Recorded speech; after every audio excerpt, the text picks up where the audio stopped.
en el área de Nueva Inglaterra y desarrollo técnico conceptual de proyectos interactivos para estudiantes y activistas de su comunidad. Ha exhibido en el Boston Cyber Arts, en el President's Gallery en MassArt y en la Biblioteca Pública de la Quincy Arts Association. Fue comisionado por el Isabella Stewart Gardner Museum en colaboración con la artista y diseñadora Melissa Tank para desarrollar una instalación de realidad virtual con temas relacionados con el arte figurativo y la objetificación titulada Model Muse and Object, Modelo Musa Objeto. Su ensayo titulado Jan Kovacevic and Space and the Apparatus, Jan Kovacevic y el espacio del aparato, fue incluido en el diario artístico y científico Polidoki, publicado por el Stravinsky Academy of Fine Arts, Lodz, en Polonia, en 2020. Como docente ha impartido clases en el Grand Island Institute of Design, en Montserrat College of Art Design y en MassArt. Actualmente imparte clases de licenciatura con temas relacionados con el arte digital, el diseño narrativo y la creación de videojuegos. Además dirige junto con el profesor Fred Wolfking el Simposium de Diseño y Primavera 2022 para el Instituto de Medios Dinámicos de MassArt. Pues, un placer, un orgullo presentarlo y también el tener este contacto que son nuestros pares en otras instituciones de educación del diseño y del arte, y que también, como acabamos de comentar, también en un simposio en diseño y primavera que ya nos contará él también. Pues un placer, un gusto, Abraham. Pues son todos tuyos el micrófono. Y pues adelante. Muchas gracias a todos los asistentes.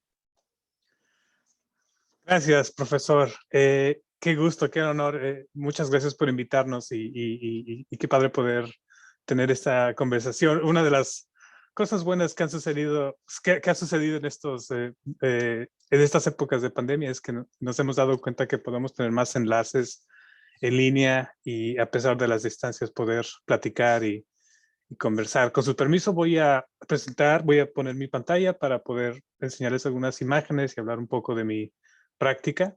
Si me dan un segundo, voy a hacerlo ahora. ¿Pueden ver mi pantalla? Sí, Abraham. Gracias. Excelente. Bueno, como el profesor Ortiz nos dijo, mi nombre es Abraham Tena, Abraham Benson Tena, pero mis amigos me dicen Abe o Abe, con mucho gusto. Así es como normalmente la gente se refiere a mí. Soy un artista y un diseñador de origen mexicano. Nací en León, Guanajuato, pero ahora vivo en la ciudad de Boston, en Massachusetts, aquí en los Estados Unidos. Lo que voy a hacer hoy es presentarles un poco sobre mi práctica con la intención de abrir una discusión y con suerte poder clarificar algunas dudas o discutir sobre la práctica en particular de la ilustración, el diseño y la interactividad, lo cual vemos mucho reflejado en los videojuegos, aunque no exclusivamente ahí.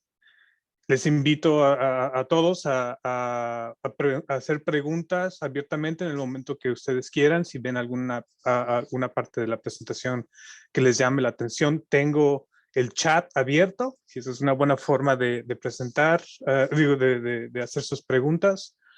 Y si no, obviamente tendremos un momento al final para discutir. Pero voy a darles un poco de contexto. Como les decía, nací en León, pero hoy en día estoy viviendo en Boston, en Massachusetts. Soy profesor de ilustración y diseño en el Massachusetts College of Art and Design. Esta es una escuela que tiene más de 120 años de fundada y es la única escuela de arte autónoma, escuela de arte autónoma que es fundada o que recibe fondos del Estado. Todas las otras universidades de arte en el país, en los Estados Unidos, son privadas, y MassArt se mantiene hasta la fecha como una de las pocas universidades que tiene un acceso muy abierto a personas de todo tipo, de todo contexto, de todo rubro o aspecto social, y es un enfoque muy importante, no solamente en la escuela, pero también en mi enseñanza. MassArt empezó como una escuela normal, como una escuela para enseñar a los maestros. A esta escuela venían de todo el país personas que iban a dar clases de arte en las universidades, en las escuelas, en las preparatorias y secundarias del resto del país. Pero con el tiempo se agregó la parte de and design, quiero decir, y diseño. Originalmente el nombre era nada más Mass Art, Massachusetts, el Colegio de Artes de Massachusetts. Y he expandido su práctica o he expandido su oferta educativa, incluyendo programas de graduado y ahora, hoy en día también incluye un museo de arte contemporáneo y otras experiencias, pero se mantiene se mantiene como una escuela con un enfoque de nuevo, a enseñar a personas de todo contexto, de todo el rubro, de toda la parte, de toda la comunidad, ¿no? Entonces, es algo que en lo personal me agrada y me mantiene muy comprometido con la misión de la escuela. Doy clases, como decía el profesor Ortiz, doy clases de ilustración, pero también de diseño. Las clases que doy en este semestre y en otros semestres incluyen diseño de personajes y figura humana, que es una clase avanzada para personas interesadas en el dibujo de la figura.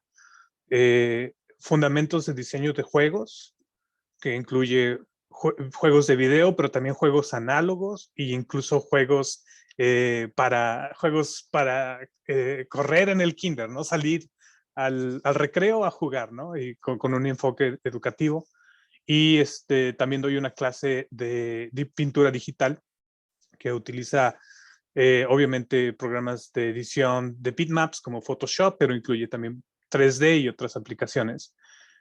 También en este momento estoy conduciendo el simposio de diseño del Instituto de Medios Dinámicos, o DMI, como se conoce, que es un simposio generado o en el que participan estudiantes de la maestría y que está enfocado a discusiones y la producción de arte y de proyectos interactivos que responden al momento. Esa es la carga que tenemos en el simposio.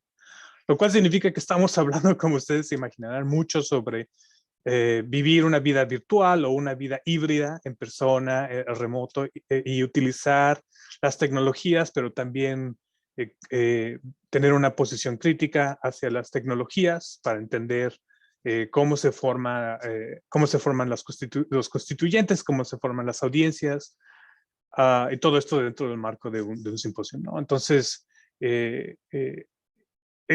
la práctica varía, pero voy a mostrar en particular ejemplos de trabajo de ilustración y diseño de juegos, pero quiero dejar de una vez claro que estoy también interesado y termino trabajando mucho en cuestiones que tienen que ver con interactividad y tecnología generalmente.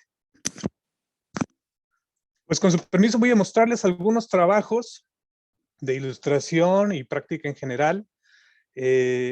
Voy a pedir por adelantado una disculpa si tengo algún error de ortografía. Resulta que todos mis materiales están en inglés y esta mañana me puse a traducirlos al español. Con suerte todo se va a ver bien, pero si algo sale, avísenme para poder cambiarlo, ¿no? Pónganlo en el chat.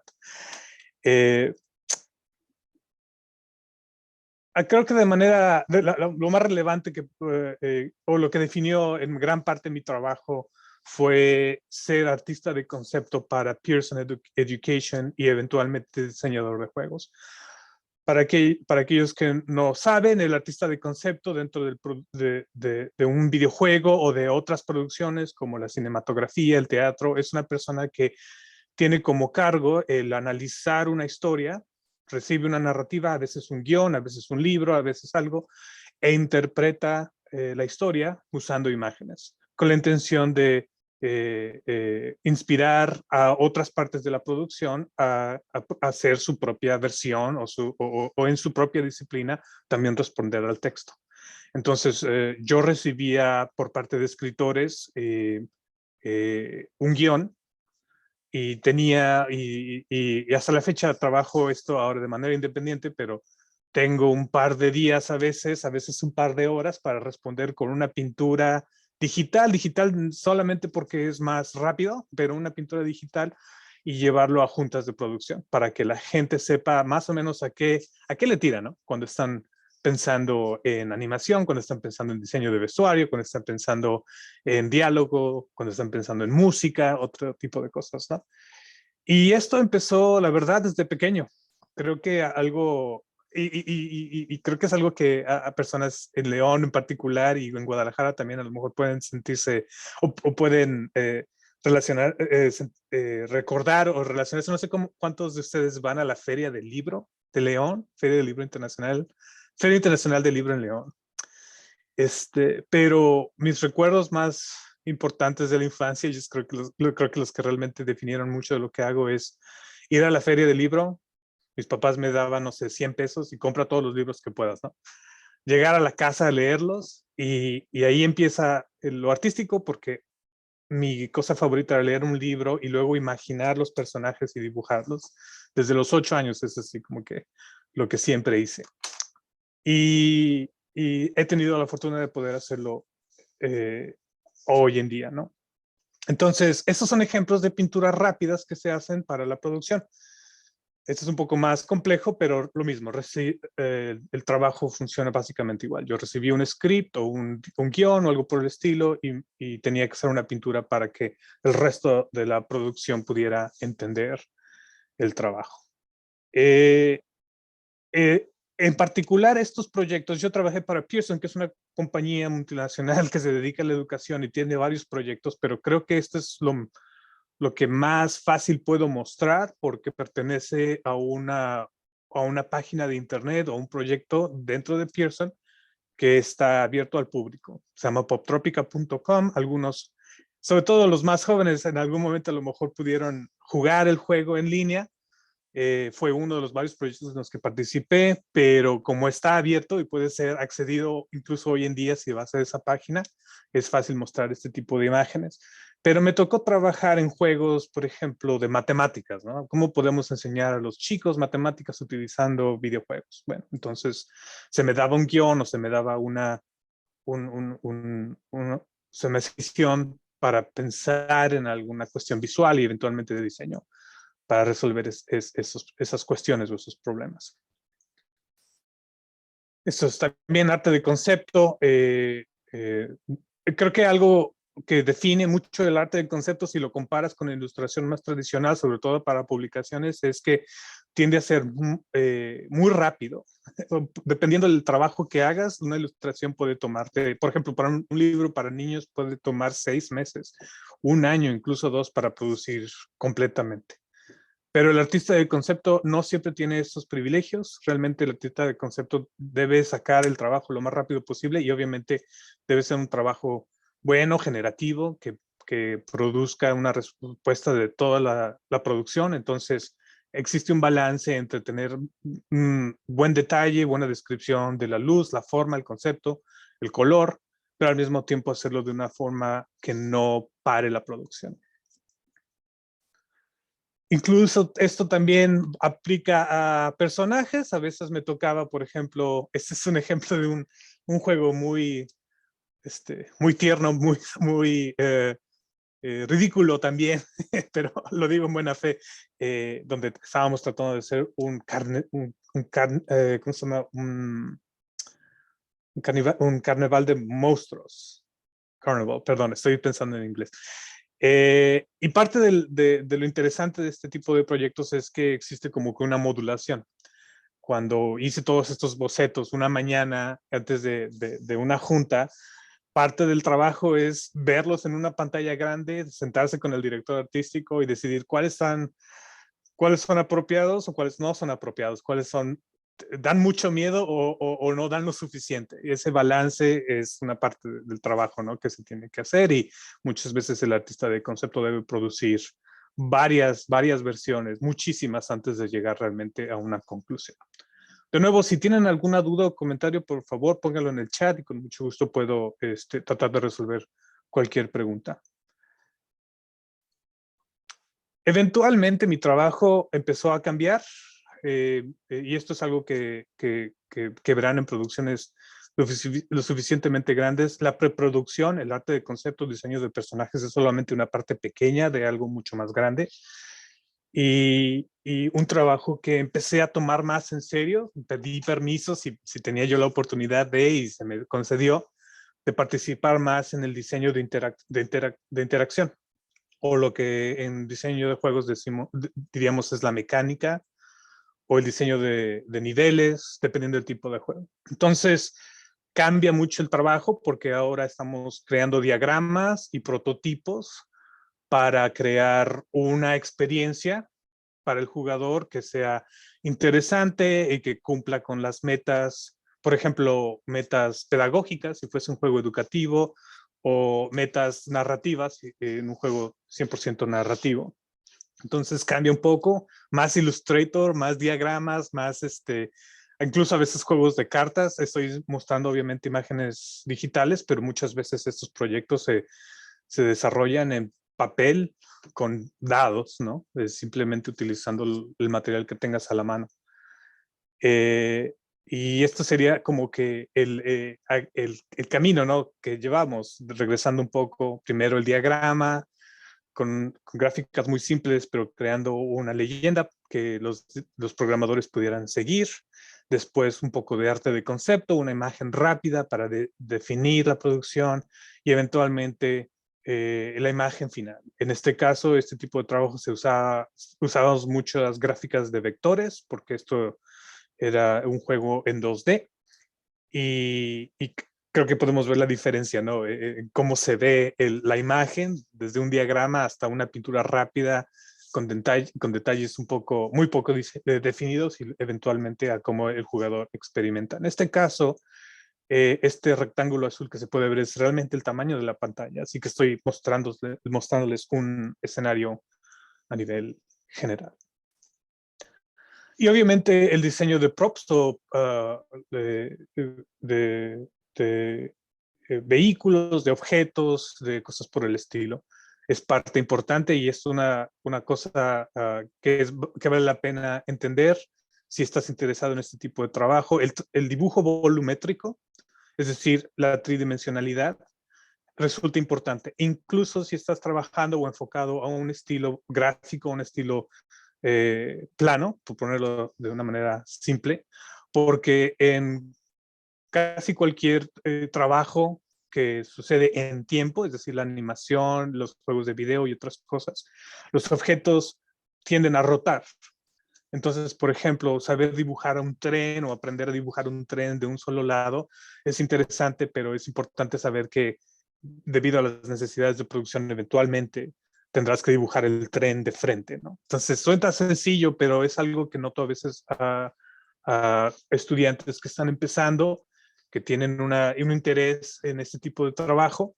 Si quieres saber algo que puedes empezar a hacer hoy en día es enfocarte en el dibujo volumétrico. No necesariamente implica un realismo, aunque puede ser, depende del estilo, pero definitivamente el entendimiento no solamente de la figura, sino también de la forma. Son más imágenes, pero es importante también entender el color. El color genera una especie de ritmo visual que ayuda en este caso al jugador, que sería mucho más pequeño, sería muy pequeño en este escenario, no estoy enseñándoles todo el nivel. Navega y se mueve a través de la pantalla en estos espacios virtuales o en estos espacios visuales, y puede fácilmente encontrarse o ubicarse dentro de un espacio gráfico bidimensional gracias a los colores, las formas, los patrones. Entonces, los principios de diseño aplican incluso en algo como esto, un juego de video para niños. Y aquí otro ejemplo. Este es un ejemplo de algo a lo mejor en lo que ahora en retrospectiva yo regresaría y cambiaría, porque visualmente hay una especie de, no hay suficiente contraste. A lo mejor yo cambiaría algunas cosas para generar un poco más de interés visual. Fue un proyecto interesante, pero complejo. Pero aún así creo que demuestra más o menos qué es lo que ese tipo de trabajo que hace en este caso cuando estamos hablando de juegos de plataformas en 2D. Y a veces el trabajo supera o se va más allá de la producción e incluso llega a la promoción. Otra cosa que hay que entender es si estás interesado en un trabajo, vamos a decirlo, de planta, un trabajo no como freelance, sino seguido, es decir, contratado, es muy común que termines haciendo más de una cosa, aunque seas el diseñador de personajes o ¿cómo se llama? La persona responsable de la animación. Cuando se necesita trabajar y las cosas tienen que salir a tiempo, todos echamos la mano, ¿no? Entonces, más de una vez me tocó hacer trabajo promocional, que normalmente no era no era mi trabajo, hacer pancartas, pósters promocionales, cosas por el estilo, pero es parte del trabajo, ¿no? Este es un ejemplo de un promocional. Algo también, y es así como que fue una transición, es lo que le dicen los elementos transmedia.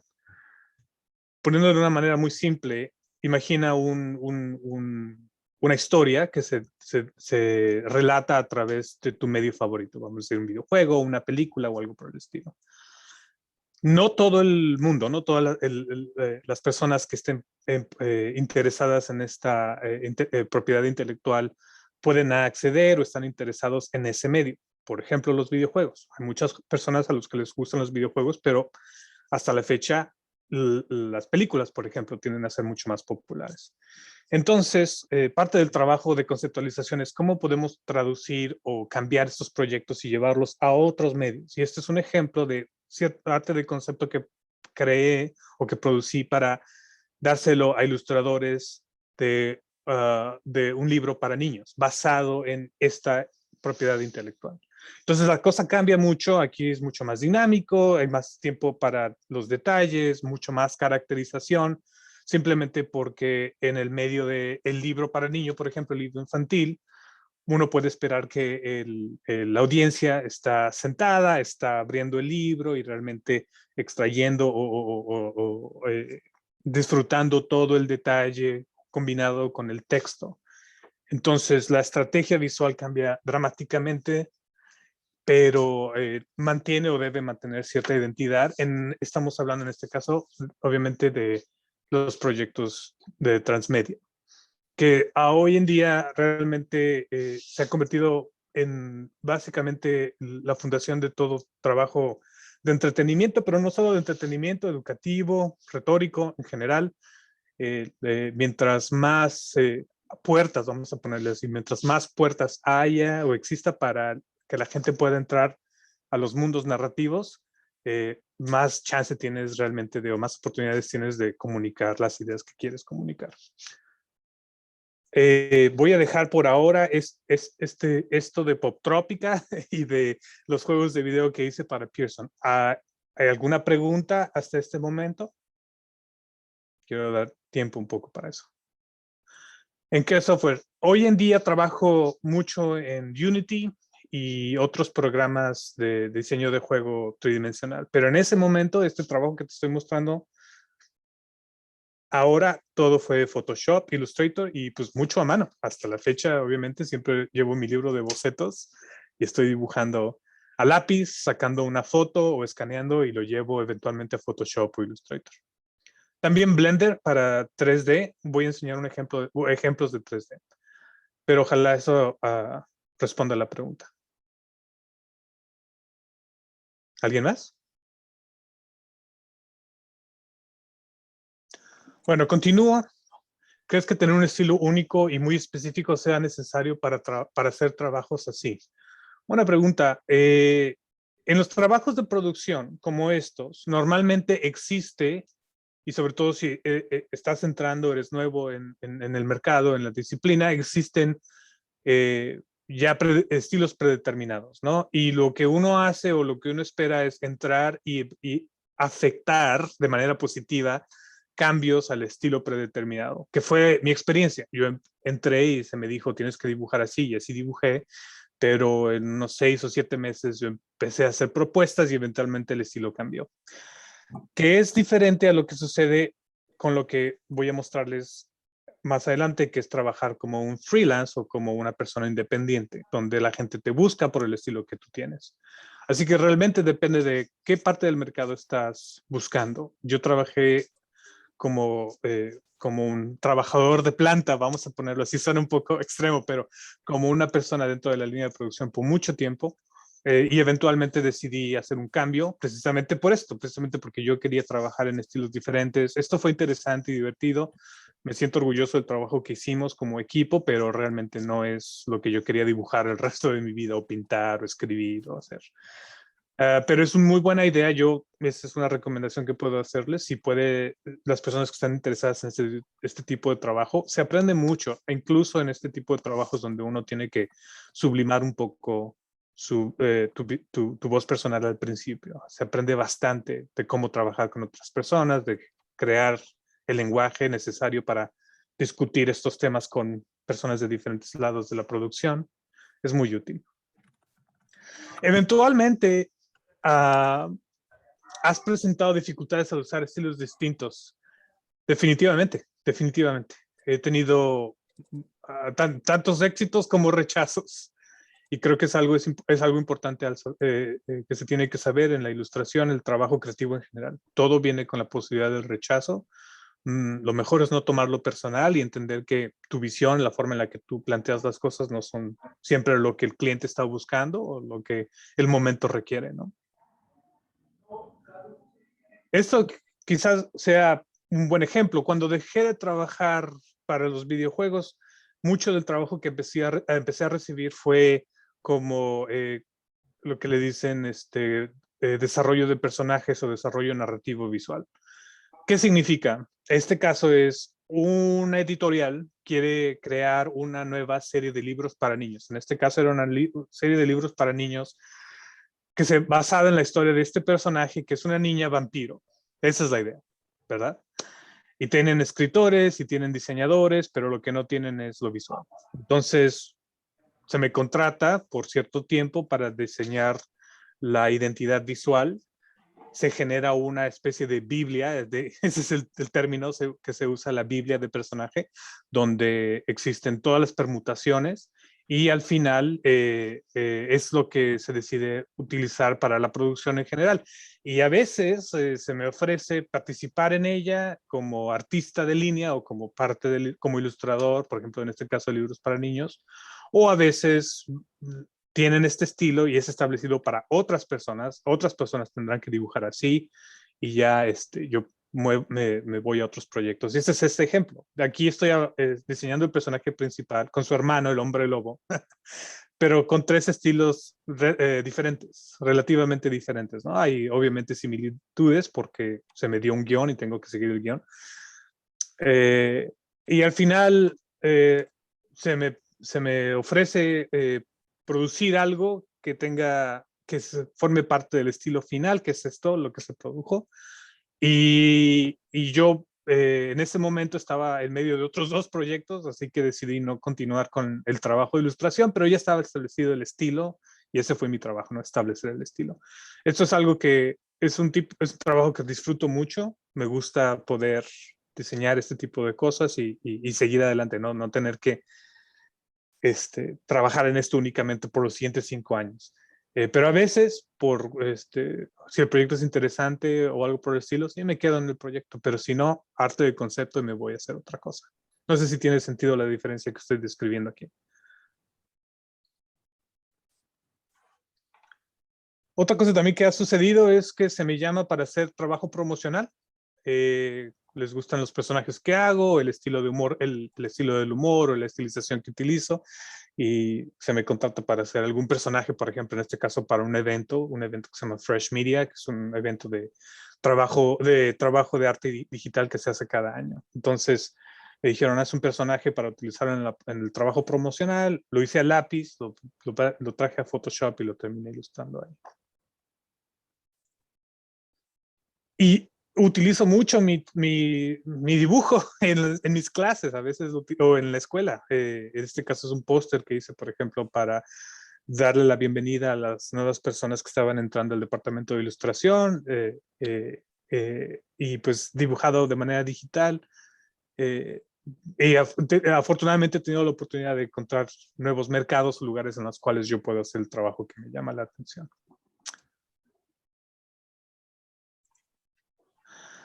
Ah, creo que vale la pena explicar algo aquí con respecto a mi carrera. Cuando yo dejé de trabajar como artista y diseñador de juegos en una compañía, precisamente porque tenía intereses nuevos. Algo que creo que he aprendido acerca de mí y que he aprendido acerca de otras personas es que a veces nos gusta enfocarnos en algo y convertirnos o tratar de obtener la mayor habilidad posible en un medio particular o un tema en específico. Eso es lo que yo aprendí, eso es lo que se me dijo mucho. Los profesores, las personas que fueron mis educadores me dijeron eso, pero mi temperamento quizás es un poco diferente. Normalmente me enfoco mucho en algo, trabajo muy duro en ello, desde en el dibujo, de diseño de personajes, y luego algo más aparece por aquí, alguna cosa nueva, y me enfoco en eso, ¿no? Y así voy moviéndome, obviamente manteniendo ciertos temas, sigo interesado en la ilustración, en la narrativa, pero llevando prácticas a otros lugares para ver qué otros métodos, modelos, teorías, filosofías o conceptos pueden añadir a esto. Y basado en eso he probado cerámica, he probado en este caso grabado al agua fuerte y a realidad aumentada, que es algo en el que he estado trabajando últimamente. Este es un trabajo de agua fuerte, aproximadamente unos 45 o 50 centímetros en diagonal. El agua fuerte, para aquellos que no sepan, es un estilo de grabado, se hace con una aguja, se dibuja en una placa de zinc, se cubre con químicos en particular, al revés, se come primero el químico, luego la aguja, y se pone en un baño de ácido. Se deja por cierto tiempo, dependiendo de lo que se trata de hacer, y sale la placa grabada, el cual se puede utilizar para imprimir. Decidí en ese entonces hacer experimentos usando varios tipos de trabajo y combinando animación, lo que es procedural, es decir, animación que cambia basándose en ciertos algoritmos y mezclarlo con este tipo de trabajo, con la intención de reflexionar un poco en cómo los procesos tecnológicos hoy en día que pueden producir resultados interesantes y formas de ver el mundo realmente, no son tan diferentes a lo que podíamos ver en trabajos anteriores. De cierta manera, la sorpresa que uno puede esperar en la programación cuando uno pone, por ejemplo, quiero un número aleatorio de aquí a acá, ¿no? Para tomar un ejemplo, no es tan diferente al proceso de poner una placa de zinc en el acero y esperar 45 minutos y a ver qué sale, ¿no? Existe una intención, obviamente con la aguja dibujamos algo, pero la lógica del ácido también se tiene también tiene uno que lidiar con ella, ¿no? Entonces, estoy buscando paralelismos entre el grabado de agua fuerte y la animación eh, de proceso. En este caso, por ejemplo, estos efectos que se ven aquí de humo son generados por computadora en tiempo real. Se le dan ciertos parámetros y la computadora está pensando en cómo generar cierta producción, pero yo no tengo control exactamente de cómo va el humo, así como yo no tengo control realmente de cómo funciona el ácido. Últimamente he estado trabajando mucho en proyectos de realidad virtual. Este es un proyecto en primera persona explorando la vida de Isabella Stewart Gardner. Isabella Stewart Gardner fue una persona muy importante en Boston, una persona dedicada a la filantropía y en particular a la promoción y la colección del arte. Tiene un museo muy importante aquí que se llama el Isabella Stewart Gardner Museum. Y es un palacio, un palacete veneciano en medio de Boston. Y en este proyecto, en conjunto con el museo, la propuesta o el prototipo era crear un museo virtual en el cual uno pudiera entrar directamente en la cabeza de Isabella Stewart Gardner y en cada cuarto experimentar una diferente faceta de la historia de Isabella Stewart Gardner. Este ha sido el trabajo, el tipo de trabajo que hago ahora después de hacer videojuegos. Se me llama para generar ideas y conceptos y prototipos que a veces yo los llevo a producción o a veces se van a otros equipos, ¿no? Y en este caso, bueno, el prototipo fue lo suficiente como para arrancar ciertas ideas y ahora sí existe, está en producción por parte de Elizabeth Stewart Gardner. Esto, hablando de software, esto está hecho en ZBrush, Blender y en Unity, que son programas de diseño. Los voy a poner aquí por escrito, en caso de que les llame la atención. Blender y Unity.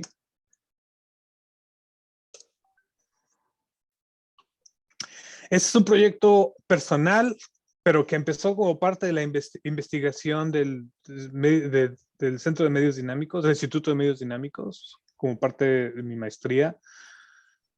Es un programa que es un programa de realidad virtual en el cual podemos experimentar diferentes tipos de formación del cuerpo y con la intención de experimentar diferentes realidades encarnadas. Lo cual suena un poco extraño, pero es parte de proyectos que hago interesado en cuestiones que tienen que ver con la democracia y la experiencia del cuerpo. ¿Cómo se siente la democracia en el cuerpo? Eso es básicamente parte de las preguntas que estoy tratando de resolver con estos proyectos. Entonces aquí tenemos 4 respuestas potencialmente hablando y cada uno representa diferentes formas en las cuales la experiencia puede ser diferente. De la izquierda a la derecha tenemos, por ejemplo, la discapacidad, le sigue lo que podemos describir a muy grandes rasgos es como la fealdad, aunque no es realmente el término que utilizo yo. Tengo un término en inglés, beauty not compliance, que significa el la desobediencia a la belleza. El tercero es discriminación basado en la edad, y el cuarto es la objetificación sexual. No es, es un proyecto en el cual las personas entran a una realidad virtual y reflejado en todos los espacios ven los cuerpos distorsionados basando en diferentes mensajes que reciben por parte de la comunidad, de la cultura. Es muy surrealista, como pueden ver. Pero es un proyecto a largo plazo que me está ayudando mucho a entender bueno, la cuestión del cuerpo en la realidad virtual y, como lo decía, la democracia y cómo se siente la democracia en el cuerpo. Es un poco, definitivamente más complejo, mucho más, vamos a decirlo, mucho más filosófico de lo que hacía yo cuando trabajaba en diseño de juegos, pero es una razón pues una de las razones por las cuales dejé de hacer los juegos. Me gusta trabajar en los videojuegos, me gusta hacerlo hasta la fecha como proyecto de freelance, pero esto realmente es algo que me interesa mucho. ¿Preguntas hasta ahora?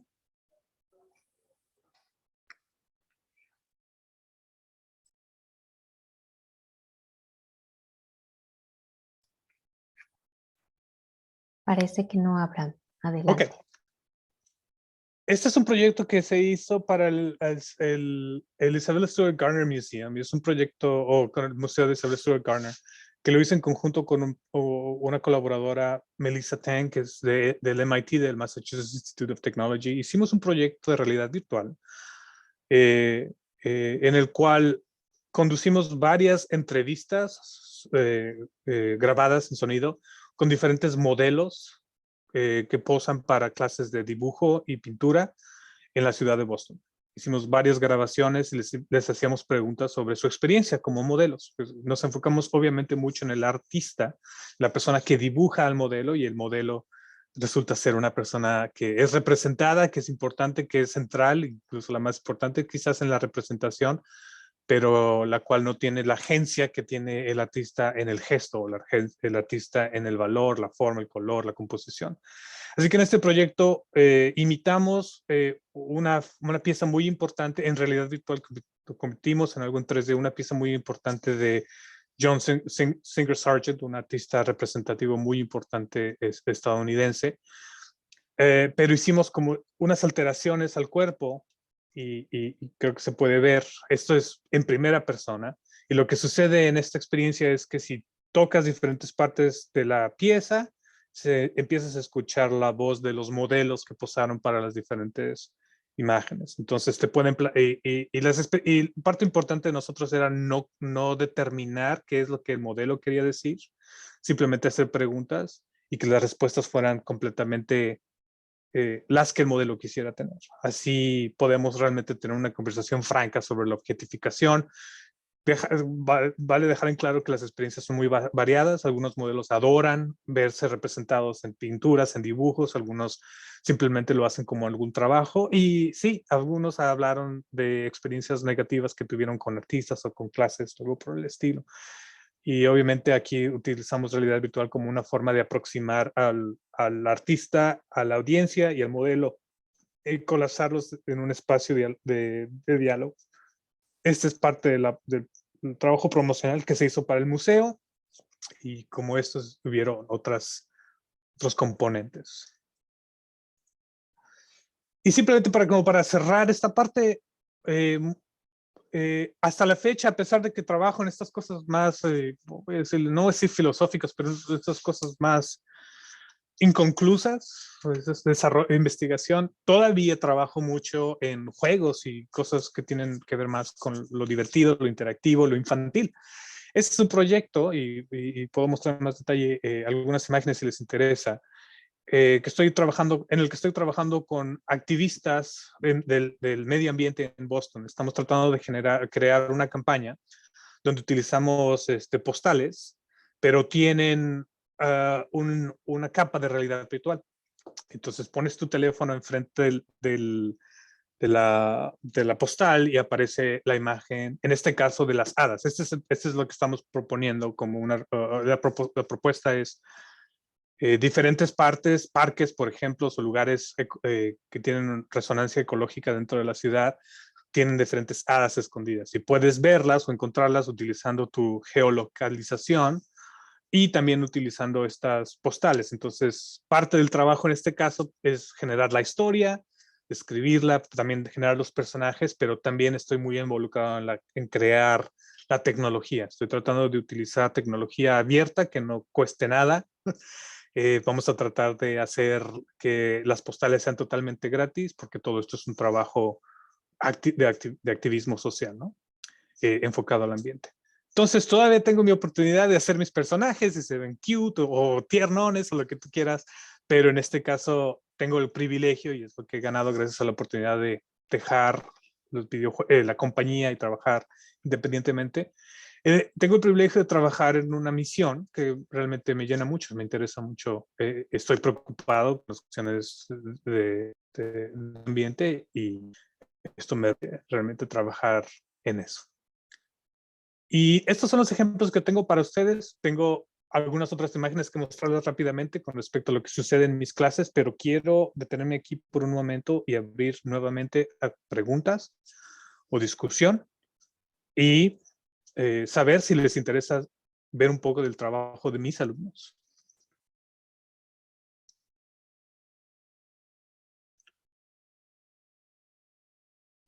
Mi proceso creativo.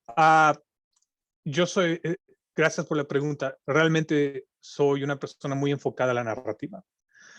Y parte de mi trabajo académico y parte de mi trabajo educativo es aprender sobre la narratología, el estudio de la narrativa y los mecanismos de narrativa. Lo que significa es esto: siempre estoy buscando la narrativa en todas las cosas, incluso en proyectos que aparentan no tener una historia, que vale la pena separar la diferencia entre historia y narrativa, pero incluso en proyectos que no tienen historia, siempre estoy buscando cuál es el ángulo narrativo y encontrar protagonistas, antagonistas, los temas, los argumentos morales, la experiencia del tiempo. Todo esto suena muy extraño, pero lo que significa es, cuando se me da por ejemplo, una pregunta como esta: ¿cómo podemos hacer que las personas jueguen con la realidad virtual para poder sacarlos afuera, que vayan a jugar al parque y se preocupen por el medio ambiente? Bueno, mi respuesta es: ¿cuál es el protagonista? ¿Por qué está motivado el protagonista? ¿Quién está en desacuerdo con el protagonista? ¿Quiénes son los antagonistas? A veces la respuesta es un personaje con un nombre, un apellido, pero a veces es algo un poco más abstracto, una sociedad, una comunidad, ciertas ideas o valores. Pero siempre me gusta empezar desde la narrativa. Ojalá eso ayude. Y de ahí en adelante, bocetos. Soy un un dibujante empedernido. Tengo páginas y páginas, libros de bocetos y siempre estoy pensando en historias. Ok, parece que hay interés en ver un poco de los trabajos de mis estudiantes, así que con su permiso voy a adelantarme, pero si quieren seguir con las preguntas con respecto a mi trabajo, no hay problema, pónganlo y con mucho gusto. La razón por la cual yo empecé a dar clases es un poco extraño. Yo en su momento fui asistente de maestro. Cuando yo era alumno, fui asistente del maestro y di muchas, o asistía mucho en clases de dibujo de la figura humana, afortunadamente. Y voy a decirlo, gracias en gran parte al profesor Ortiz, a Gastón.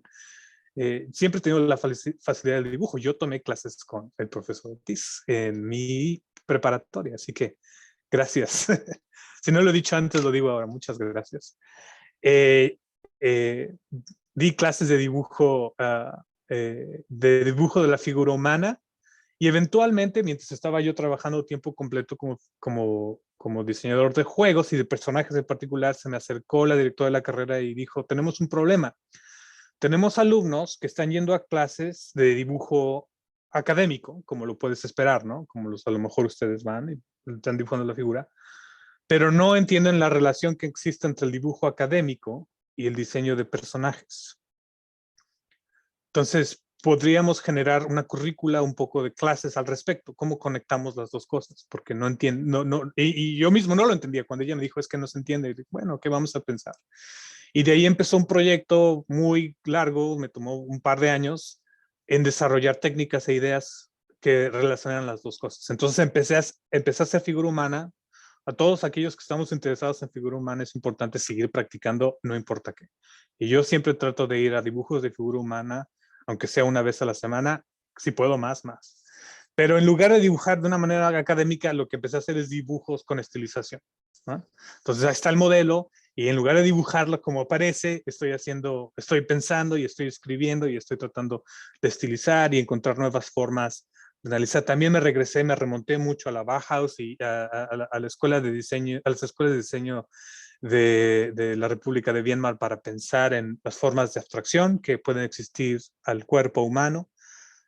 Y eventualmente eso hizo el inicio a las clases de dibujo que doy hasta la fecha, que de ahí empezaron otras clases, pero básicamente tenemos historias y dibujamos a los modelos que normalmente son actores que están posando basándose en las historias. Entonces, en este caso tenemos a los artistas representando escenas de Otelo, la obra de William Shakespeare, y dibujándolos a mano alzada, a veces con estilización y otras cosas. Lo que les pido siempre es que hagan adaptaciones. Entonces, por ejemplo, aquí tenemos una de mis alumnas, Erin McKiernan, que tomó Otelo y lo convirtió en una historia donde el personaje principal es un niño pequeño que tiene varios juguetes y que los juguetes están celosos, ¿no? Entonces, es una adaptación a la historia original. También, de nuevo, hablando de lo volumétrico, siempre estamos construyendo esculturas, modelos, cosas que nos ayudan a entender el cuerpo de diferentes perspectivas. Y aquí un ejemplo de un personaje que hicimos en clase. Aquí otro ejemplo de otra escultura. Siempre me gustó mucho porque fue muy... créanlo o no, esto empezó con un modelo, una persona posando. Y poco a poco empezamos a construir una historia, ¿no? ¿Quién es esta persona? ¿Qué estamos haciendo? Cada artista obviamente llega a su propia concepción, hasta eventualmente llegar a un lugar donde existe cierta autonomía y el artista crea su propio proyecto, ¿no? En el aniversario de la publicación de Frankenstein, el libro de Mary Shelley, que cumplió 200 años, hicimos todo el semestre como un estudio al libro de Frankenstein. Le pedí a todos mis alumnos que leyeran el libro entero y cada semana pintábamos, dibujábamos y discutíamos el libro.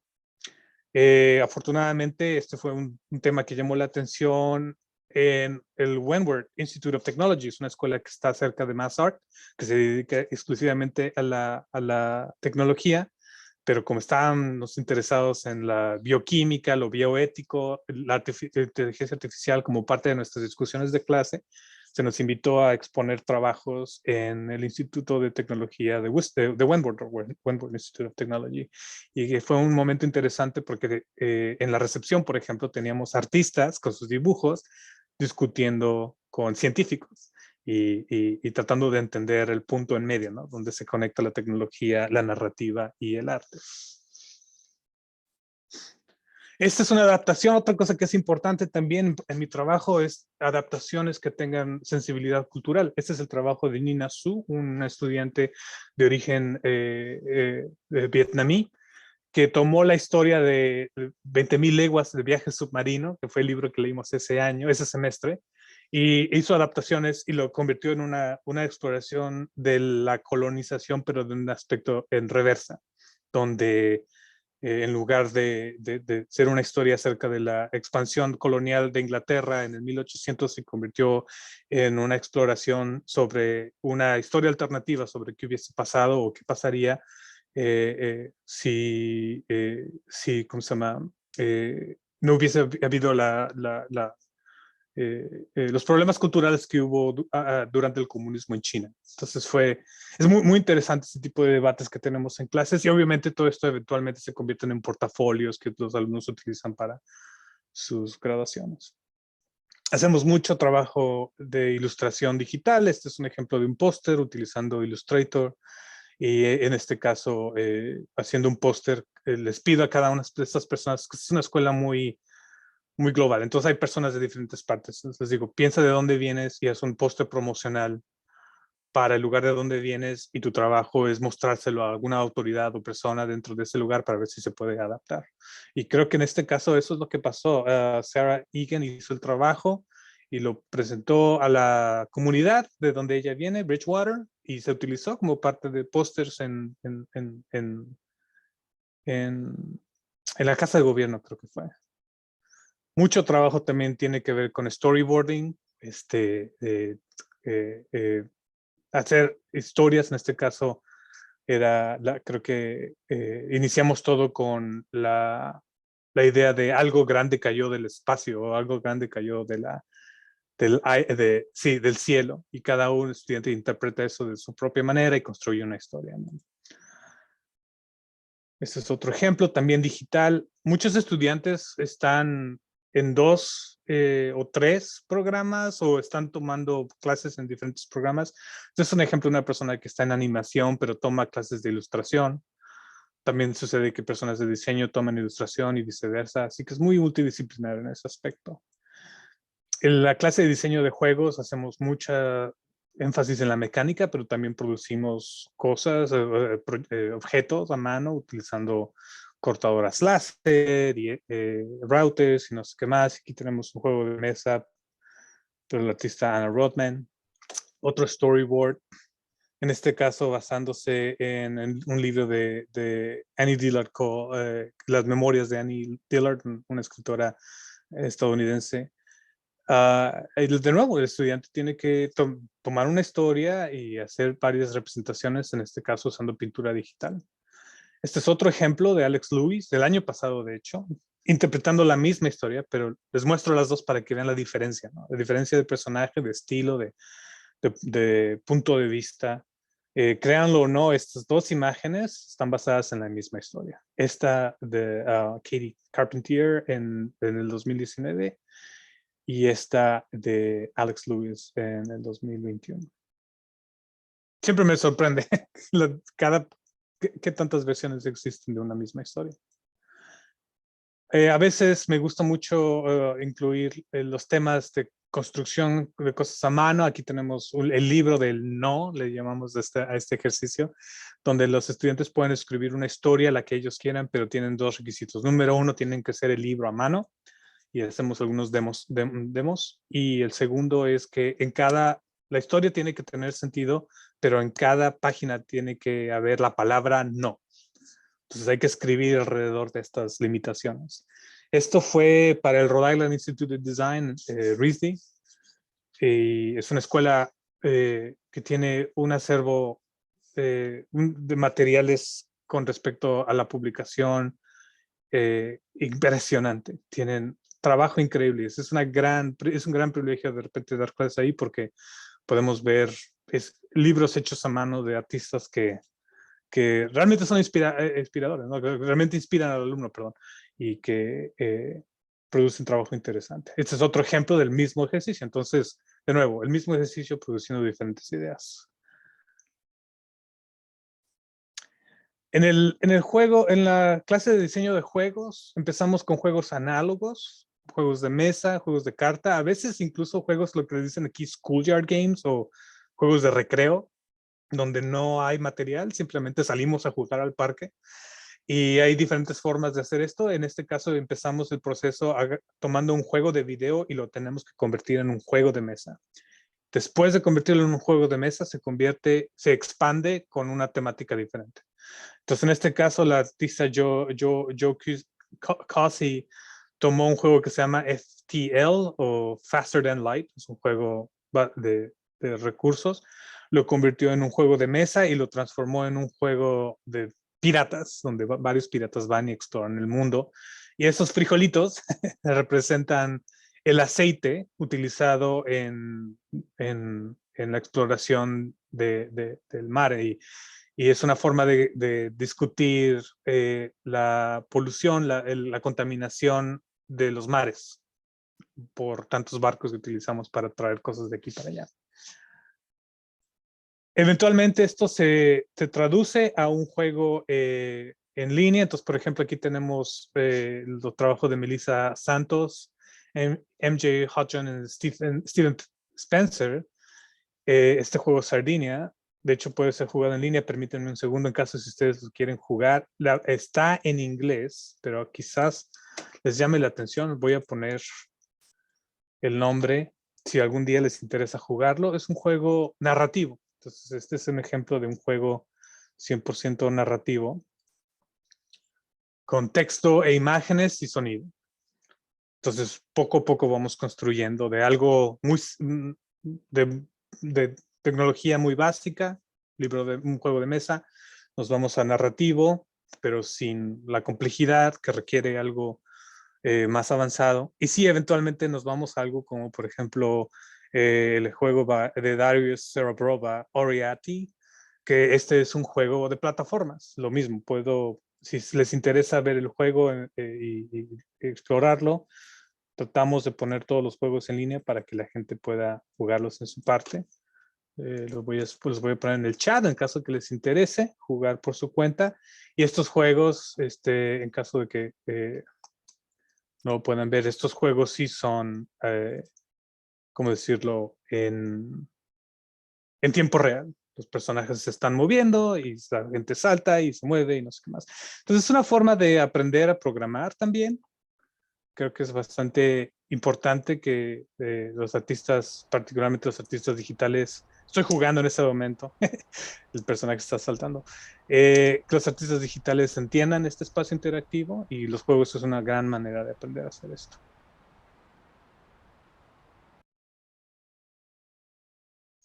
Y creo que lo último que tengo que mostrar es otro juego similar. Así que si les interesa ver esto y saber cómo está funcionando, les puedo dar también el link para que lo jueguen. Permítanme un segundo y se los paso. Pero sí, este es el trabajo de mis alumnos y lo que hacemos en clase. No incluido aquí están trabajos que hacemos en el simposium, pero podemos hablarlos también al respecto si les interesa. Pero supongo esto es lo que más podría interesarles en este momento. Pero no sé, ¿qué opinan? ¿Preguntas, comentarios? Si alguien desea hacer algún comentario verbalmente, si gusta levantar su mano para que le abramos el micrófono. Hola, a mí me gustaría preguntar cómo es que, pues como para dibujar un poco en serie, o sea, para, bueno, como acortar el proceso de bocetos, tal vez. O sea, bueno, no acortarlo, sino como las formas de los movimientos. Sí. Creo que aquí depende mucho de eventualmente cuál va a ser el contexto en el que la imagen se va a ser mostrada, ¿no? Si vamos a hablar, por ejemplo, de un libro, de un cómic, vamos a poner un cómic o una novela gráfica. Parte del trabajo de resolver una novela gráfica es resolver las siluetas de los personajes, de tal forma de que si es necesario, por cuestión de tiempo o para crear un efecto dramático, puedas dibujar tu personaje simplemente como una silueta o puedas dibujar tu personaje no sé, de los hombros para arriba y aún así mantener la integridad visual y la solución narrativa que el personaje implica.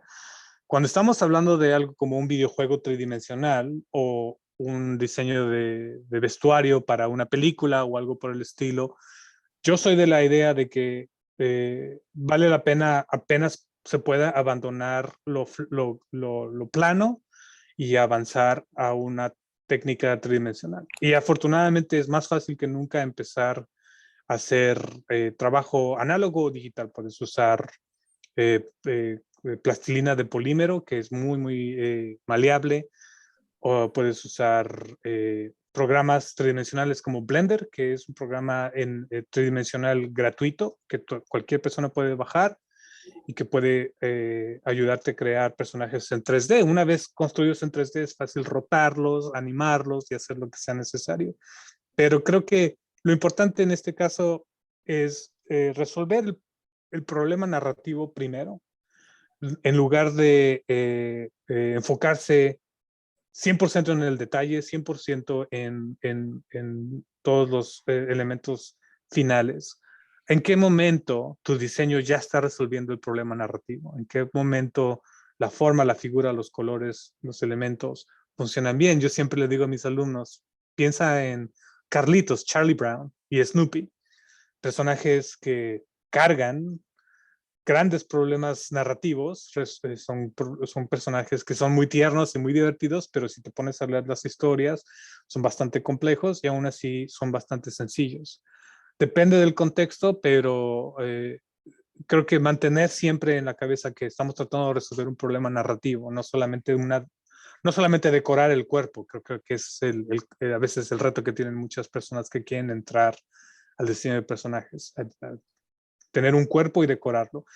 Es interesante, es válido, es importante empezar a hacer eso al principio, pero creo que es mucho más importante enfocarse en la narrativa.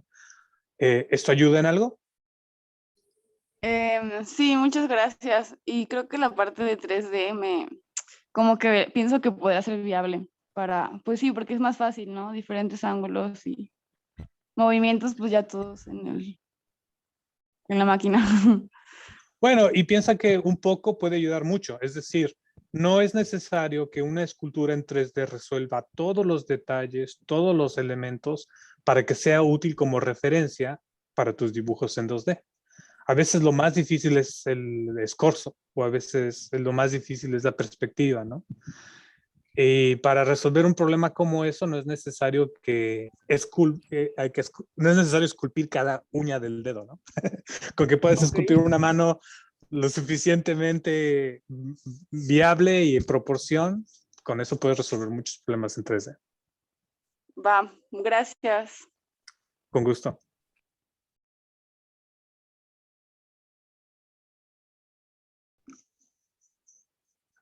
Rosa del Carmen pregunta, ¿qué recomiendas para tener un estilo propio en cuanto a la ilustración?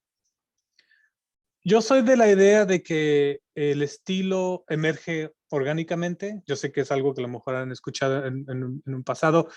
Lo que puedo decir es que al principio traté de dibujar de muchas formas, pero poco a poco el mercado, la respuesta, las personas con las que trabajo incentivaron ciertas formas de dibujar que al mismo tiempo también me llamaron a mí la atención. Entonces, por ejemplo, la razón por la cual dibujo esos personajes tiernones, pero con muchos detalles y con luces y no sé qué más, es porque empecé a recibir clientes y preguntas y preguntas académicas también que iban al punto. Pero yo me gustaría pensar que con el tiempo estoy más bien interesado en generar una visión que un estilo. Porque, por ejemplo, un proyecto como este, pues hay cosas que se conectan con otras cosas. Por ejemplo, la forma en la que tiendo yo a hacer el sombreado, por ejemplo, digitalmente hablando. Yo tengo una forma de hacerlo que es una técnica que me sirve. Pero estrictamente es un estilo de dibujo muy diferente a lo que hice yo en Pop Trópica, para poner un ejemplo. Pero me gusta pensar, o quiero pensar, que existe algo de fondo, una forma de ver el mundo que se combina. Entonces, yo sé que especialmente cuando uno está empezando existe esta presión de llegar al estilo, pero creo yo que es más importante tener temas, tópicos, ideas que te llamen a ti la atención, responder a ellos con honestidad y apertura, y de acuerdo a las audiencias que se forman alrededor de tu trabajo, el estilo se empieza a definir poco a poco. ¿Tiene sentido lo que acabo de decir?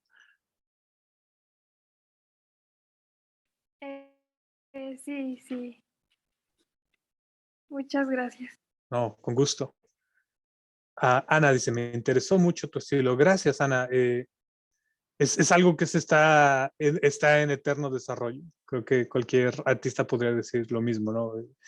Me gusta pensar que no se ha acabado la investigación, que sigo buscando nuevas formas, pero otra cosa también que quizás vale la pena decir en este momento es que obviamente mi estilo es una coyuntura, no es algo que yo descubrí en un laboratorio, está totalmente está determinado tanto con mis visiones, las cosas que me interesan a mí, como el contexto, las cosas que leí, que vi, que jugué. Como muchos de ustedes, yo crecí viendo la televisión mexicana. ¿Y eso qué significa? Significan cosas que a lo mejor podemos identificar o que están sublimadas, pero presentes en el trabajo que yo hago. Por decir una cosa, ¿no? Por eso creo que en cuestión de estilo también es muy importante tener una apertura grande, aprender a disfrutar cosas que no te gustan para identificar qué es lo que realmente te llama, de dónde viene tu voz personal. En ese aspecto la educación que he recibido ha sido invaluable, porque he aprendido a ver arte que yo hace, no sé, 20 años hubiera dicho, no me interesa, hoy en día me fascina. Entonces, esa apertura y esa curiosidad creo que ayuda tanto como cualquier otra cosa. Pero gracias por el comentario, Ana. Horacio pregunta, ¿cómo fue tu experiencia para poder ejercer tu trabajo y lo que te gusta en los Estados Unidos? Voy a decirlo abiertamente, estoy aquí por suerte, no fue un proyecto en particular. Yo empecé a trabajar como diseñador en México, pero, y a lo mejor en este caso sí es algo que vale la pena detallar. Empecé a hacer ilustración y empecé a ponerla en línea. Y estoy hablando del año 2004, 2005, que para lo que tiene que ver en línea es la edad de piedra, ¿no? Pero en el 2004, 2005 empecé a poner trabajo en línea. Y como en línea no hay barreras, lo que empezó a suceder es otras personas que también estaban interesadas en las cosas que yo dibujaba me empezaron a hablar y yo empecé a hablar con ellos y uno de ellos fue una persona en Boston, un amigo entrañable que hoy en día es casi parte de mi familia, Chris Goodwin, es otro artista que estaba dibujando cosas similares a las mías, hicimos buenas migas y un día me dijo, pues, ¿por qué no vienes a visitar a Boston? Y fui y vi y me llamó tanto la atención y que empecé a ir apenas tantas veces como pude, hice varios amigos allá y ellos empezaron a venir también. Eventualmente uno de esos amigos se convirtió en mi esposa y años después nos casamos y me vine para acá. Así que lo quiero dejar muy claro, no estoy estoy aquí por razones más allá del arte, pero siendo analítico, creo que sí empezó por eso, empecé a poner mi trabajo allá afuera y conocer personas de otras partes del mundo y empezar a hacer conexiones, creo que es la parte importante, ustedes lo habrán escuchado muchas veces, hacer conexiones con personas de todo el mundo, eso es importante hoy en día y eso creo que fue el detonante, no la decisión, pero fue el detonante.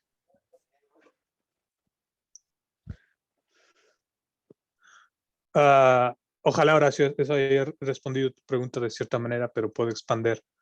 Paola pregunta, ¿cuál crees que es la habilidad que hace que llegues a estos trabajos de ilustración? ¿La disciplina o la paciencia? Hay una artista que escuché una vez a un artista hablar de esto, creo que fue Andy Fish, y dice él, yo divido mi trabajo en tres. Unas veces me siento a dibujar como si fuese yo al gimnasio. Me pongo a dibujar cuadrados, triángulos, círculos, cubos, esferas, sombreados, agarro un objeto, lo pongo enfrente de mí y lo dibujo por observación. Estudio anatomía, estudio todas estas técnicas. Y eso es una tercera parte de mi trabajo. Y luego la segunda, la segunda parte de tres es conceptual. Me pongo a pensar en historias, en conceptos, leo libros, escucho podcasts, veo películas y me pongo a dibujar sin preocuparme por lo técnico y me pongo a hacer ideas. Y eso es el segundo de tres componentes. Y el tercero es que tengo un libro de bocetos en el cual, por ponerlo de una manera simple, me expreso sin ninguna limitación. Son libros que jamás, él diría, es un libro que jamás le enseñaría a nadie, porque contiene dibujos que no son útiles o valiosos o importantes o incluso, ¿cómo se llama? Modestos, por ponerlo de cierta forma. Dice, pero balancear esas tres cosas son importantes porque aprender a dibujar requiere tanto tiempo, tanto esfuerzo, que es imposible hacerlo simplemente dibujando lo más difícil, lo más complejo. A veces hay que también dibujar lo que uno quiere. Lo que hay que hacer es obviamente mantener un balance. Y esa formulación que escuché ya hace varios años me ha servido mucho. Entonces yo trato de dividir mi tiempo. Me voy al gimnasio del artista dibujando por observación. Por eso voy a dibujo de figura humana hasta la fecha cada semana, ¿no? Eso. También me pongo a pensar, a leer y a dibujar basándome en estas cosas, pero también dibujo lo que quiero una tercera parte del tiempo. Ojalá eso haya ayudado a resuelto la pregunta. Ana Paulina pregunta, ¿qué opinas del NFT art? Todavía estoy llegando a mis conclusiones, pero me preocupa en general que reintegremos la escasez a los mundos virtuales. Entiendo por qué existe ese interés en traer la escasez como una forma de resolver los problemas de labor y de trabajo que tenemos en realidad virtual. Voy a ponerlo de una manera muy sencilla. Creo que todo el mundo, todos nosotros que estamos compartiendo arte en línea, estamos haciendo trabajo gratis. Estamos poniendo trabajo que genere el contenido, el cual Facebook y Twitter y Instagram se benefician. Pero yo creo que la solución a este problema de distribución de labor no se resuelve creando una escasez artificial utilizando NFTs. Hay cambios más de fondos, más complejos, más difíciles, que tienen que ver con recursos, tienen que ver con gobierno, que tienen que ver con justicia laboral, que en mi opinión deben ser explorados antes de introducir cierto nivel de escasez a los mundos virtuales, porque si no, terminaremos muy probablemente con una versión de la Internet que será no muy diferente al cable. pagas por ver, ¿no? Pay-per-view. Pero es algo en el que obviamente se está desarrollando, todavía estoy leyendo mucho al respecto, no tengo una cuestión definida, pero ojalá esos instintos iniciales ayuden de cierta manera o den un contexto. Ana. Cintia pregunta, ¿qué maestría recomendarías para alguien que está interesado en la creación de personajes e ilustración digital? Bueno, depende de la oferta académica. Hay muchos lugares que están ofreciendo ya directamente maestrías en ilustración. Por ejemplo, la Escuela de las Artes Visuales en Nueva York está haciendo esto. Massart no tiene, donde yo estoy. Así que es algo que está en desarrollo, ¿no? Pero en general, yo pienso que las artes, la ilustración es ese lugar, el nexo entre la comunicación y el arte plástico. Así que puedes hacer, dependiendo de tus propios intereses y en la balanza donde quedas más tú, puedes hacer un gran trabajo como ilustrador, aprendiendo más sobre la textura, el patrón, y simplemente expandiendo, sobre todo el interés que existe hoy en día en comunicación y experiencia, diseños de experiencia. El ilustrador está que ni mandado a hacer para eso. Pero si te das cuenta que tu exploración como ilustrador está muy basado en lo formal, te gusta tener esa conversación con la forma, realmente entrar de lleno a la pintura, a un dibujo, por ejemplo. las artes plásticas están excelentes y estamos viviendo en un momento de arte contemporáneo donde más y más se acepta de nuevo lo figurativo y lo comunicativo y lo que está enfocado a misión y visión en las artes plásticas. Es un momento diferente. Así que estoy viendo trabajo de ilustración que está saliendo de departamentos tradicionales de artes plásticas que está impresionante realmente, que rompe con todos los esquemas. Así que es un buen momento para, se han abierto las posibilidades, definitivamente. Por lo menos cuando yo estaba estudiando no había ni carreras de ilustración, no había ni cursos o programas o materias de ilustración en las universidades. Hoy en día ya hay hasta maestrías, aunque es muy lento, pero la necesidad es tan vasta que podemos ver muy buen trabajo tanto en maestrías en diseño como en maestrías en artes plásticas. Ojalá eso haya ampliado la pregunta o resuelto de cierta manera la pregunta.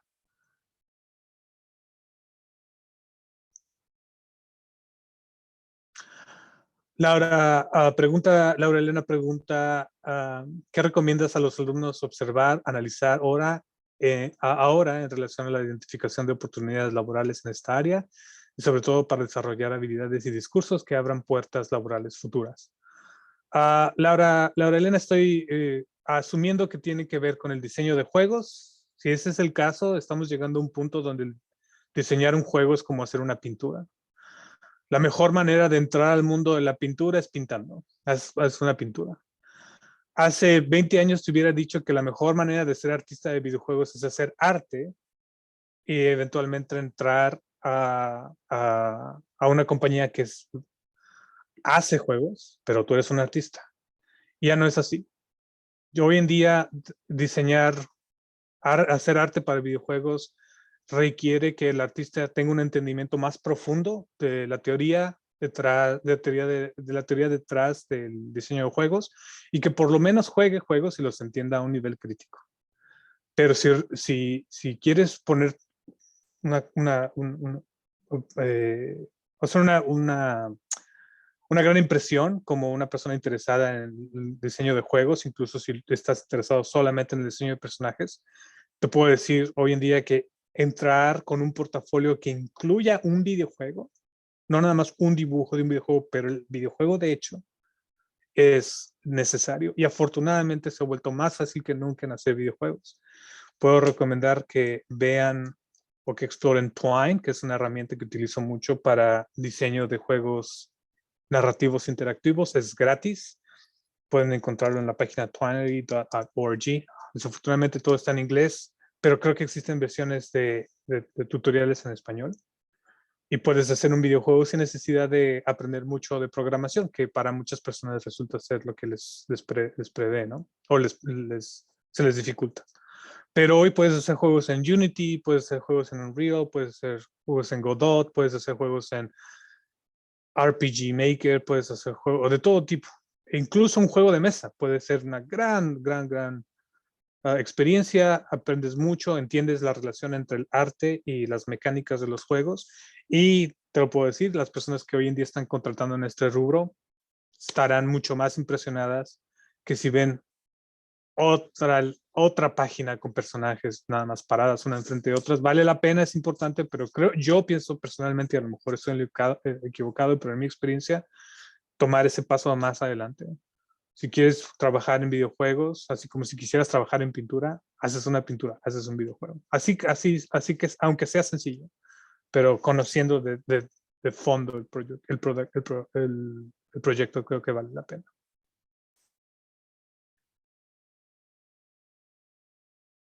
¿Dirías que el mismo proceso, creo que las preguntas están relacionadas, dirías que el mismo proceso de creación de personajes se aplica en el ámbito de ilustración para libros o cuentos? Además que los videojuegos se relacionan a la ilustración y el desarrollo de personajes en otras aplicaciones. Creo que cada uno de estas disciplinas o estos rubros definitivamente tiene sus sinos, tiene sus particularidades. Pero si estamos buscando algo que los conecte, que nos ayude a explorar el espacio y no tener que decidir una cosa al momento de estar estudiando una carrera, por ejemplo, vale la pena irse a principios. Y para mí el principio de las dos es la narratología, el estudio de la narrativa. No hay sustituto, en mi opinión, a entender la literatura, a entender una buena historia, de dónde viene, cuáles son los componentes, cómo funcionan. Lo que sucede es que estos principios narratológicos se aplican a diferentes formas. Por ejemplo, en un videojuego contamos historias a través de mecánicas interactivas. Pero ¿qué mecánicas vamos a utilizar? Por ejemplo, vamos a utilizar mecánicas de azar, como tirar un dado o generar un número aleatorio. O vamos a utilizar diferentes habilidades, inteligencia emocional o apretar el botón en el momento correcto. El campo de posibilidades es gigantesco, incluso en algo tan específico como videojuegos. ¿Cómo podemos empezar a decidir qué parte de las mecánicas utilizamos? Bueno, con los principios narrativos. Basándome en la historia, ¿qué tipo de mecánica debo utilizar? Y lo mismo aplica para niños, libros para niños. De fondo, aunque sean simples los libros para niños, que no son simples, sinceramente, son muy complejos. Es uno de los rubros de diseño más interesantes que hay, en mi opinión. Pero aunque sean aparentemente simples, están fundados muchos en narrativa. Incluso a veces no en historia, pero definitivamente en narrativa, en un entendimiento del proceso a través del tiempo y cómo se forman los personajes. Así que las variables dentro de los libros para niños, como por ejemplo la composición, la forma, la textura, los patrones, la rima también tiene que ver, lo escrito, todo eso también responde a procesos narrativos, basándome por ejemplo, en los argumentos morales de la historia, qué colores debo utilizar, basándome en el papel del protagonista y lo que representa en la historia, ¿qué figura debe tener? Incluso la pregunta de si un personaje debe ser dibujado de manera gráfica, es decir, plana o volumétrica, también puede ser una pregunta que se puede hacer a nivel narrativo, no solamente a nivel formal, es decir, ¿qué puedo hacer? ¿O qué se ve padre? O a nivel de mercado, ¿qué es lo que el mercado quiere? Creo que una de las responsabilidades y uno de los grandes privilegios que tenemos como creadores es establecer los principios. A lo mejor tu investigación o tu forma de ver el mundo desde la perspectiva narrativa nos va a introducir una forma de ver a personajes de una manera diferente en rubros como los juegos de video o libros para niños. ¿Tiene sentido? Ojalá esto ayude. Gracias. Por supuesto. Para comenzar a trabajar en Blender, ¿qué recomiendas? Hay innumerables tutoriales en línea para Blender. Muchos los conozco en inglés, aunque sinceramente es la experiencia de autogestión y educación hoy en día, es toma lo que puedas. No puedo decir uno en específico, obviamente hoy en día puedes buscar facilísimo tutoriales para principiantes si quieres empezar. Muy famoso, hay un número de tutoriales en donde haces una dona, y no me acuerdo el nombre de la persona que lo hace, creo que es Blender Guru, voy a escribirlo. Pero realmente, como cualquier herramienta creativa, es acerca de aprender cómo utilizar la herramienta a un principio y luego hacer lo que tú quieres hacer, porque cualquier tutorial te va a determinar un objeto, ¿no? Pero en este caso, Blender Guru te va a decir que dibujes una dona, pero ¿qué tal que no quieres hacer una dona? Bueno, empieza con la dona y luego haz lo que realmente te llama la atención. Ah, excelente. Mira, es exacto. Esto es lo que me gusta ver. Participación. Muchas gracias por recomendar tutoriales. Creo que es lo mejor que podemos hacer en este caso. Lo más importante es perderle el miedo. Bájalo, ábrelo y ponte a jugar con él. Así como lo harías con papel y lápiz. Tableta gráfica, ¿recomiendas uso sin TIC, pero más por tradición que cualquier otra cosa? Últimamente, hace poco conseguí un iPad con el lápiz y aún estoy como que ambivalente, no estoy convencido de que tiene la misma Wacom Cintiq, perdón, es La marca es Wacom y el modelo que utilizo es Cintiq. No estoy convencido todavía en Apple Pencil, pero creo que es probablemente la poca familiaridad. Poco a poco voy aprendiendo.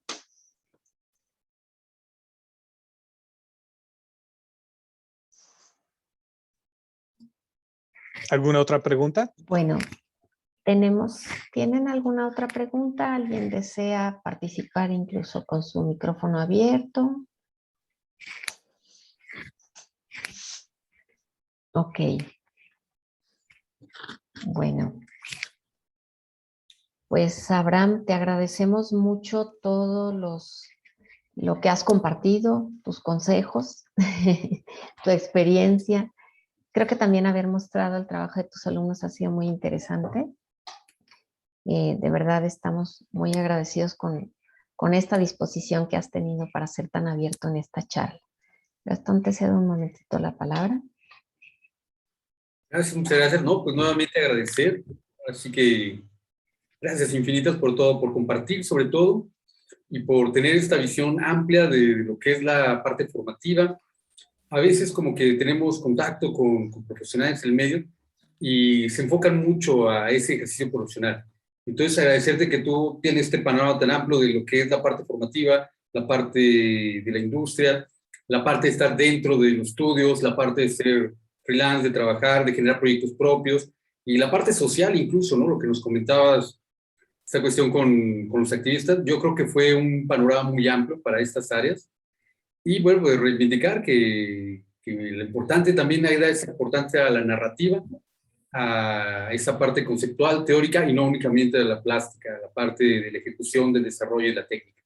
Necesitamos de esa parte práctica y teórica para poder establecer esa comunicación. Y pues agradecerte, muchísimas gracias, Abraham. No sé si alguien más tiene algo que agregar. Ahí dicen muchas gracias, también Ceci. Pero bueno, si no es así, para dar por concluida la charla. Muchas gracias a ustedes, muy amables. Ha sido un gran placer hablar con todos ustedes, platicar con todos ustedes. Gastón sabe cómo contactarme, así que si en un futuro tienen alguna pregunta, quieren hacerme llegar a algún comentario, con mucho gusto. Muchas gracias a la Ibero y muchas gracias a todos ustedes. La mejor de las suertes y ya nos veremos ahí como colegas en un futuro no muy lejano. Muchas gracias, Abraham. Queremos agradecerte de verdad por parte de la Universidad Iberoamericana el haber compartido con nosotros todo este espacio. Y bueno, pues dejamos la puerta ya abierta para poder entablar otro diálogo futuro. Muchas gracias y bueno, aquí hay muchos agradecimientos escritos por parte de los alumnos también. Sería un Gracias a honor y todos. muchas gracias. Sí, gracias a todos. Buen día. Tenemos un receso breve de 20 minutos y a las 12 nos reincorporamos con la plática con Everardo Ramírez de Grupo Flexi. Muchas gracias, Abraham, y que tengas muy buen día. Igualmente, hasta luego. No sé si quieran algunos compartir por ahí su rostro. Tengan su cámara para que vean con quién platicó. Sí, hombre. Muchas gracias. Buen día, Gamaliel, buen día. Igual, invitados a abrir sus cámaras.